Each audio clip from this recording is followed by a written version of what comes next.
বসিরহাটের রাজকীয় স্থাপত্যের সঙ্গে মিশে রয়েছে নানান ইতিহাস।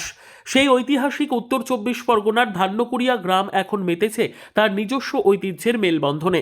রাজকীয় আভিজাত্যের মোড়কে চতুর্থ বছরে পা রাখল ধান্যকুড়িয়া উৎসব, যে উৎসবের মূল কারিগর উত্তর চব্বিশ পরগনা জেলা পরিষদের বনভূমি কর্মাধ্যক্ষ এটিএম আবদুল্লাহ রনি।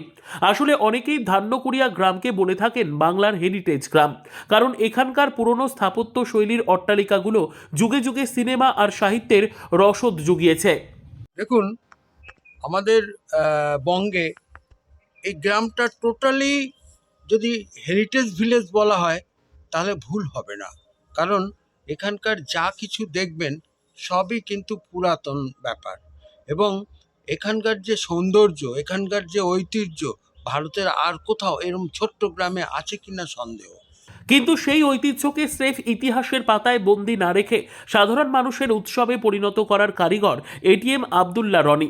তার ঐকান্তিক প্রচেষ্টায় এই উৎসব আজ বসিরহাটের গণ্ডি ছাড়িয়ে পর্যটন মানচিত্রে বিশেষ জায়গা করে নিয়েছে। এটিএম আবদুল্লাহ রনির লক্ষ্য কেবল মেলা আয়োজন নয়, বরং ধান্যকুড়িয়ার হেরিটেজ তকমাকে কাজে লাগিয়ে এলাকার পর্যটন শিল্পের বিকাশ ঘটানো। এর ফলে স্থানীয় অর্থনীতি অনেকটাই চাঙা হয়েছে। সেই সঙ্গে ডিসেম্বরের এই লগ্নে, শেষ লগ্নে একটা উৎসবের মরশুমে তারা একই সঙ্গে এখানে পিকনিক করতেও যেমন আসে, দিনের শেষে আমাদের অনুষ্ঠান থেকেও তারা আনন্দ করতে করতে পারি।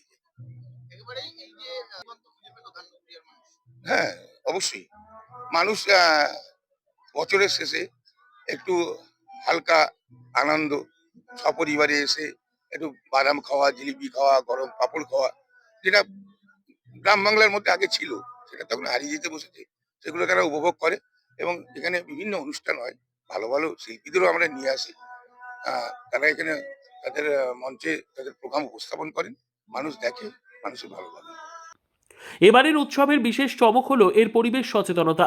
এটিএম আবদুল্লাহ রনির নির্দেশনায় মেলা প্রাঙ্গণকে সম্পূর্ণ প্লাস্টিক মুক্ত রাখা হয়েছে। মাটির ভাঁড় আর শালপাতার ব্যবহার ফিরিয়ে এনে গ্রাম বাংলার আদি স্বাদকে নতুন প্রজন্মের কাছে তুলে ধরা হচ্ছে। ভোজন রসিকদের জন্য রয়েছে পিঠে পুলির রকমারি সম্ভার, যা গ্রামীণ সংস্কৃতির লুপ্তপ্রায় ঐতিহ্যকে মনে করিয়ে দেয়।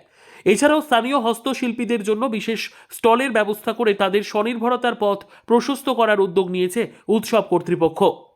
দেখুন, বসিরহাট ২ নম্বর ব্লকই একটা ঐতিহ্যের ধারক বাহক।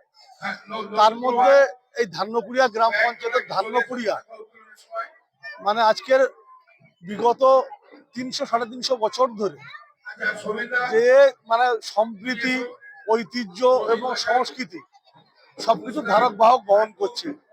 এবং এই জায়গায় দাঁড়িয়ে ধান্যকুড়িয়া পঞ্চায়েতের অধীনে যদি আমরা বিভিন্ন সময়ে এখানকার গাইন, বল্লভ, সাঁও, এদের সংস্কৃতি বা এদের কালচার, এদের ঐতিহ্য, এদের ভাবধারা যদি আমরা দেখে থাকি তাহলে এটা অনেক প্রাচীন ঐতিহ্য ধারক বাহক। সেটাকে আমরা আগামী প্রজন্ম সেটাকে এগিয়ে নিয়ে যাওয়ার জন্য এই ঐতিহ্য, সংস্কৃতি এবং সম্প্রীতির ধারক বাহক স্বরূপ বছরের শেষের কয়েকটি দিন আমরা এই মেলার মধ্য দিয়ে মানুষের সামনে তুলে ধরতে চাই। পর্যটকরা মানে ভোর বছর ধরেই আসে পর্যটকরা, কিন্তু এই সময় ডিসেম্বর জানুয়ারিতে পর্যটকরা আরো বেশি করে এখানে আসে। উৎসবের আনুষ্ঠানিক সূচনা পর্বে এটিএম আবদুল্লাহ রনি ছাড়াও উপস্থিত ছিলেন বসিরহাট ২ নম্বর পঞ্চায়েত সমিতির সভাপতি সৌমেন মণ্ডল, বিশিষ্ট সমাজসেবী মিহির ঘোষ সহ এলাকার গণ্যমান্য ব্যক্তিবর্গ। এই মাটির ইতিহাস রক্ষা করা এবং নতুন প্রজন্মের কাছে সেই ঐতিহ্যের শিকড়কে পৌঁছে দেওয়াই হলো ধান্যকুড়িয়া উৎসবের উদ্দেশ্য। হেরিটেজ অট্টালিকাগুলোর গায়ে আলোর মালা আর মানুষের ভিড় বুঝিয়ে দিল এটিএম আবদুল্লাহ রনির হাত ধরে ধান্যকুড়িয়া তার হারানো গরিমা ফিরে পাওয়ার পথে আরও এক ধাপ এগিয়ে গেল। Bureau report, digital news Bangla.